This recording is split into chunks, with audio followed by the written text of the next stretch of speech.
What can we expect going forward with the Biden administration and what they're looking to pass? Okay, so I'll start with 199 Cap A, and I can actually say that legitimately, I am part of the reason 199 Cap A exists. I represented, among other people, the National Federation of Independent Businesses back in 2017, and we went to see Gary Cohn at the White House. We went to see Kevin Brady.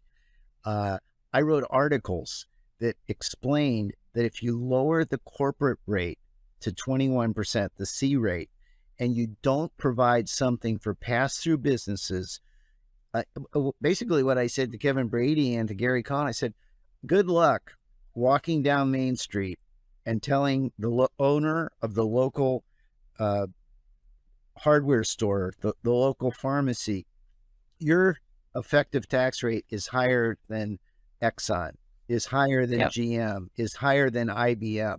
If you think that's going to be politically, you're crazy. And we finally broke through. They kept saying, well, there's going to be other benefits. And I kept saying, no, you got to do the math. And so 199 Cap A was and is the solution to that issue. It does expire at the end of 2025. We're not going to know any earlier than 2025 if it's going to get extended. But the argument in favor of continuing that provision is economically very strong. But you're right. In terms of its value, I believe, and I'm just going a little rough here, that the revenue cost of 199 Cap A in the 2017 Act was around $500 billion. That tells you what a big deal it is. But it also tells you how pass-through businesses would be severely penalized if it were allowed to expire. So I'm very bullish on the fact that it's going to get extended. Okay, you asked about step-up in basis. And in the Biden budget that came up on March 9th, they include a provision that would basically tax the unrealized appreciation in assets at the time of a gift. These are really far out radical ideas that the economics of which are horrifying. I mean, yeah, very much. You're going to tax somebody on unrealized appreciation.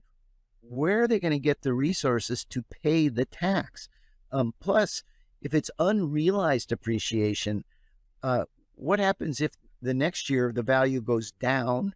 And then there's this little pesky problem. I know people don't think the Constitution matters much anymore, but the 16th Amendment, which provided for an income tax, is a tax on income.